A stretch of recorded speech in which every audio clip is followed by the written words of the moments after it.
Hey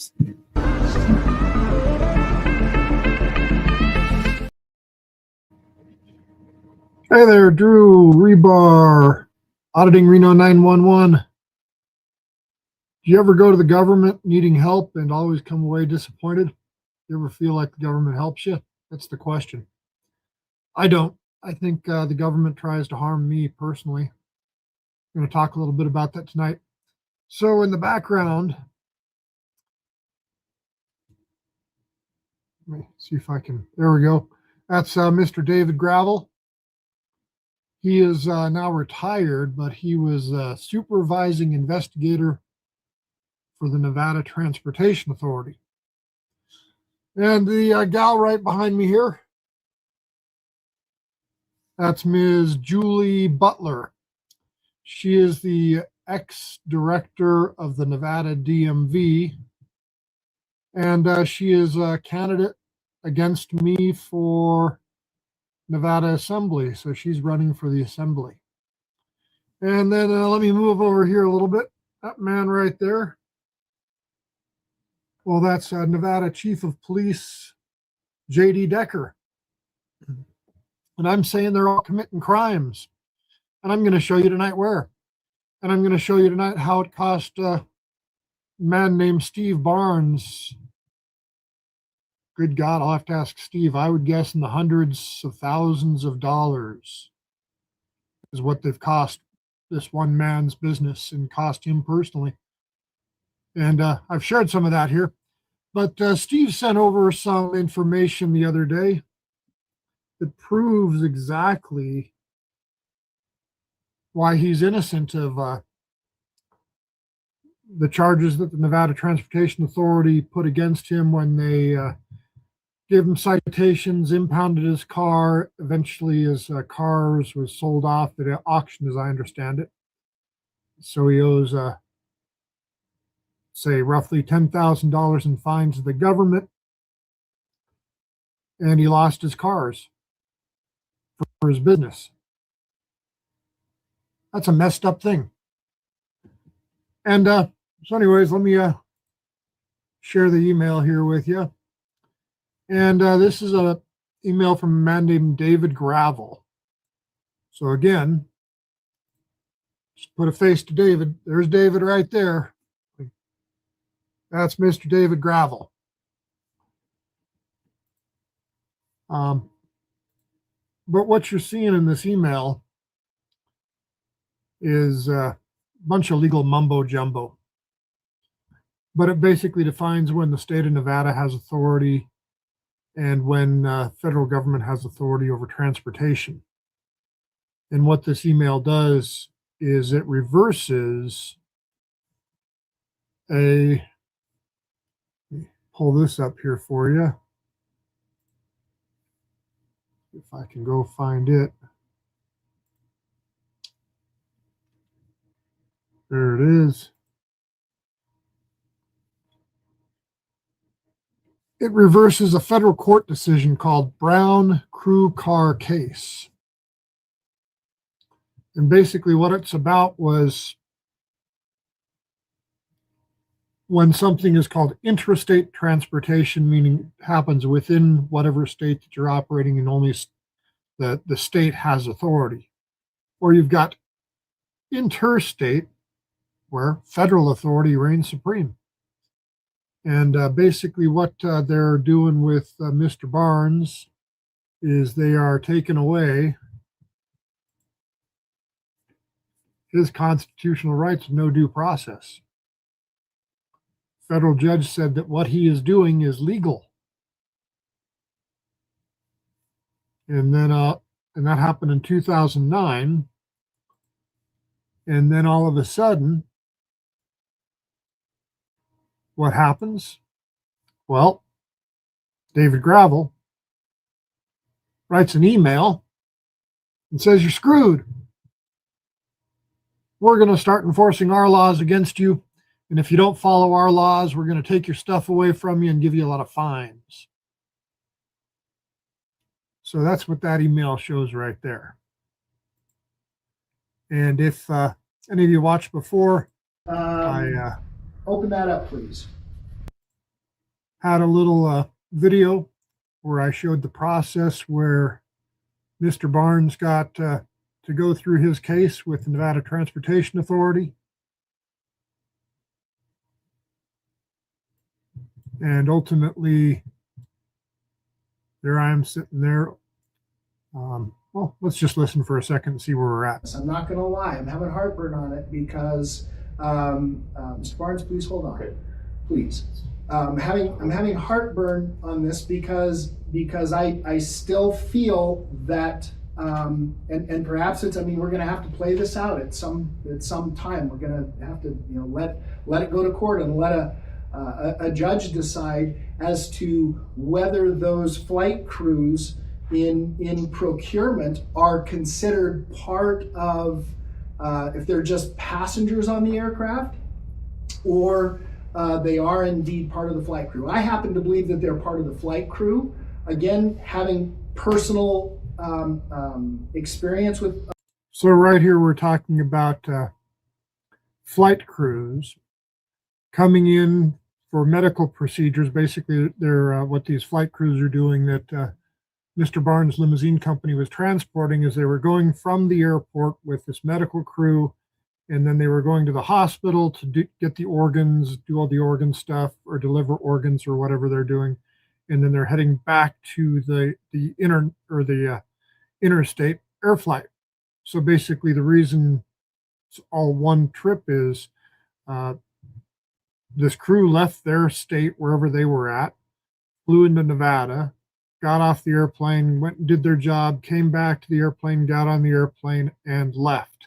And evidently, this is an illegal action that Mr. Barnes cannot transport them because the Nevada Transportation Authority says that it's intrastate transportation, not interstate, when in fact they're moving from state to state harvesting organs. Hopefully they're saving lives. A lot of this stuff of organ procurement and you know, I mean, this is, and maybe I'm too close to this to make this kind of a decision. This is near and dear to my heart, and organ procurement, any interruption in organ procurement is potentially going to cost someone some of their lives. And I want to commend the way that this all went down, just for the way that things were dealt with ultimately, but it could have had a much worse outcome. I have one more thing to say, please. I have one more thing I want to say. Mr. Barnes? Okay, so we do many of these. We've done hundreds of these. Almost all of them are in California. So what happens is that, let's just say the pilots run out of hours. Let's just say, Chairman, I'm sorry again. Mr. Barnes said we do hundreds of these. It's not on the agenda. Okay, the only one. All right, I want to give you some context. I just want to give you some context. Mr. Barnes, she is correct. Okay, here's the thing. So what happens is, if the flight crew runs out of hours, they have to take off or they can't fly. The organ now must go somewhere. So in many cases, we take the organ from the hospital and the person who's got the organ, it's only one person generally, and then we'll drive it somewhere because it can't be flown there because there's no plane that can take it there. The pilots are out of hours. So now, Chairman, again, this is irrelevant to the case. No, because we're talking about the second part of it. I have asked Mr. Barnes to stay. You're talking about the second part.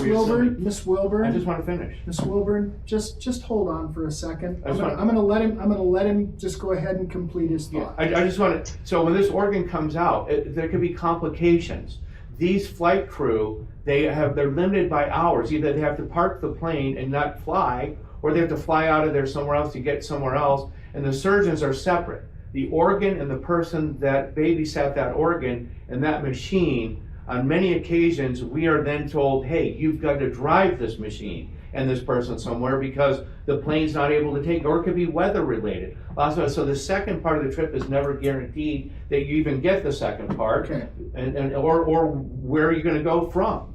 And I'll even, like I said before, if the first part was legal, why do we assume that the second part was illegal? But again, we don't even know what the second part was because there was no second part. We were impounded. All right. Thank you, Mr. Barnes. You're welcome. Right there, he just said that they impounded his vehicle. Okay. Anyone else? Mr. Rebar? Go ahead. You have 3 minutes. Drew Rebar, A&A Towing. I am a certificated carrier in the state of Nevada, CPCN 7209. Mr. Chairman, I'm sorry, this is not public comment. Mr. Rebar is not a respondent in this case, nor is he legal counsel. He shouldn't be speaking in this case. He wasn't there. I'm taking public comment right now, Miss Wilburn. Go ahead, Mr. Rebar. Thank you. This is public comment. I believe That's I was 3 minutes. around when this law was put into effect. My industry is a beneficiary of this law. I impound vehicles at the order of the NTA and store them, and we charge a fee and we enrich ourselves. The way I'm hearing things described is the authority is impounding vehicles before the crime is committed. The NTA, by their actions of targeting me with David Gravel and supervising investigator Foster, that's now the chief, lying on the public record, I have great concerns with regards of the integrity of many individuals within the Nevada Transportation Authority. And why do I have those feelings I'm about going to that? handle my piece of it one way. Okay. I can tell you what my concerns are with this, and we can try to address that on the NTA My stuff. concern, Or you can play Mr. Lawyer, talk about well, here, stop and frisk, constitutional law. he really Nothing to do with My that, issue okay? is, doesn't like the Constitution. no, all of this is so you're saying this law is more important than the Constitution? That's Okay. my I'm issue not gonna- with do you want to this talk to me law. about this or not? Are you charging category C first aid storage again? Well, if you want to write me a ticket, and I'll Okay. answer those questions. He's an angry little man. Watch him with the papers now. You got it, you got it. Okay, but you also may lose your qualified immunity. So that's David Gravel. That's the guy we're talking about here. The way that they carry out their jobs as they appear to target certain individuals. The way that this law seems to have been carried out over my roughly 20 years of experience in dealing with the NTA doesn't always seem to be blind justice. I have a great constitutional issue with the way the Transportation Authority is doing this. I think you have great problems, especially with the Supremacy Clause, and not adopting the federal CFRs that regulate interstate under your DOT numbers, especially when dealing with aircraft and medical cases. There seems to just be a problem here. How is this a benefit to the people of not only our state and community, but the nation that are having medical issues and need these body parts from somebody that may unfortunately be deceased to go and benefit somebody that's alive and going to hopefully contribute to our overall society and nation? This just appears to be wrong on so many levels. And I believe this all came about in regards to a man named Bob Ferriman years ago. Bob Ferriman went so far to escape the reach of the Nevada Transportation Authority that he went to, where was it? Puerto Rico or wherever, and got a Puerto Rican driver's license so that the Nevada Transportation Authority couldn't take his driver's license away. Then he became a lobbyist and lobbied to our Assembly and our Senate in order to deal with some of the corruption that he found here. I just find that how is this whole thing helpful to the public and benefiting the public? How is it constitutional? And how is it honoring our federal oversight and federal supremacy? And the Transportation Authority doesn't want to adopt these regulations. Thank you very much, Drew Rebar, A&A Towing. Thank you, Mr. Rebar. You're right on time. You got 3 minutes down. I've been I didn't even have to call you out. That's impressive. I've been practicing. Impressive. There's Thank you so NFL much. teams that could use you. All right. Any public comment down in Las Vegas, and then I'll go to online. Members of the audience who wish to comment? There are no members of the audience who wish to comment, Mr. Chairman. I think we may have someone online. I know we had Mr. Kaplan online earlier who made a comment under general public comment. Mr. Kaplan, are you still online? Would you like to make public comment?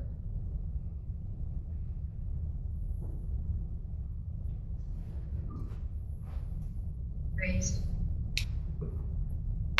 There are no hands raised, Mr. Chairman. Okay, very good. I'll close public comment. I'm going to bring it back to the board. For one last, Mr. Ferendorf, your closing statements. I believe everything's been said. I don't have anything. Okay, thank you so much. Mr. Zoka, any closing statements? At this point, Mr. Chairman, I believe I've said everything on behalf of my client that I have to say. Thank you. Okay, thank you so much. Let's go to a motion. I'm looking for a motion either to approve item number 24 or to deny it. Chair, I'll make the motion to approve item number 24. Do I have a second? Second. I have a motion by Commissioner Teddy, second by Commissioner Gibbons. All those in favor, please signify by saying aye. Aye. Those nay, Hartung is a nay. Motion carries 2-1. Guilty. So, yeah, let's think about this here for a second. Let's think about this. So here's the email where the supervising investigator at the Nevada Transportation Authority changed the law that the judge already ruled on back in 2009. Now, this is a problem in multiple ways. See, the same David Gravel is the same David Gravel that was writing emails about me. And David Gravel says, I say, cite them for whatever we can. He didn't know what he was investigating with me. He just was going to come get me. So that's the same guy that changed the law that caused Mr. Barnes to get a citation that harmed his business by hundreds of thousands of dollars. That's what David Gravel did. Now I got these other two up here. Why do I got these other two up here? Well, these other two, if you watch some of my other videos, they, well, this guy right here made it so when you buy certain cars, instead of getting a real title, you get a salvage title. Why did he do that? According to his documentation, he did it to prevent profit. That's JD Decker at the DMV. And he did that while he was conspiring with this woman, Julie Butler, who is the director of the DMV, because they didn't want people to make money selling cars. So they changed the rules. Now, you see, I got a lot of documentation. I won't keep boring you with it, other than I do have it. So all the stuff I'm saying is, well, sue me if I'm wrong. So this is what the government does. They come in, they decide they don't like you, they change the laws on you without going through the legislative process. And why is that important? Well, because we've got a constitution. But basically, we've got all these little bureaucratic bullshit people that are just trying to screw other people. And that's part of the problem with our system. So, Mr. Gravel, Ms. Butler, and Mr. Decker. There's three of you. Well, two of you used to work for the state. You got to be retired now on the taxpayer dime after you violated the taxpayers for, 20 or 30 years, at least each of you. So what is that, 40 to 60 years of screwing taxpayers y'all did? And JD Decker, you're still working for the government, so you're still collecting that tax money, and you're going to get that sweet retirement program, aren't you? Oh, let me look at some of your comments here.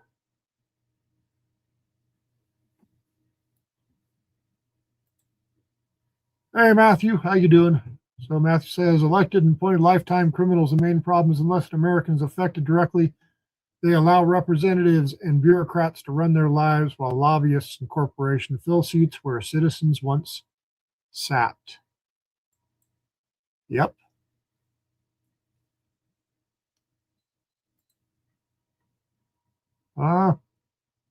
Probably. Probably. What's the punishment for treason? Like to see somebody convicted of it. I think a lot of it's happening. Stealing our money, taking our freedom, screwing the public, not serving the public. Anyways, I wanted to point out tonight that I just got that new information, that email about David Gravel changing the rules, and the video that I'd done before where take these glasses off.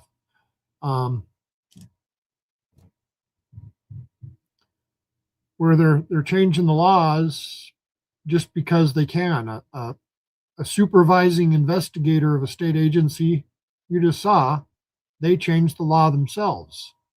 Not your legislators, not your governor, not anybody you voted for, but a cop decided he didn't like a law that a judge had ruled on and just said, screw it. I'm doing it on my own. That's what all these people up here have been doing. Whether it was the director, the ex-director of the DMV, argue the current director of the DMV, Tanya Laney, is doing that too. I'll show you some of that. JD Decker is still up to his old tricks. Just back in August, he was changing the rules on me again. I got documents on that. So the people we got that are running all these state agencies, they all need to go. They're all corrupt, in my opinion. Anyways, that's what I wanted to tell you tonight. Thanks for watching. Merry Christmas, happy holidays, and Happy New Year. But definitely Merry Christmas. Have a good night.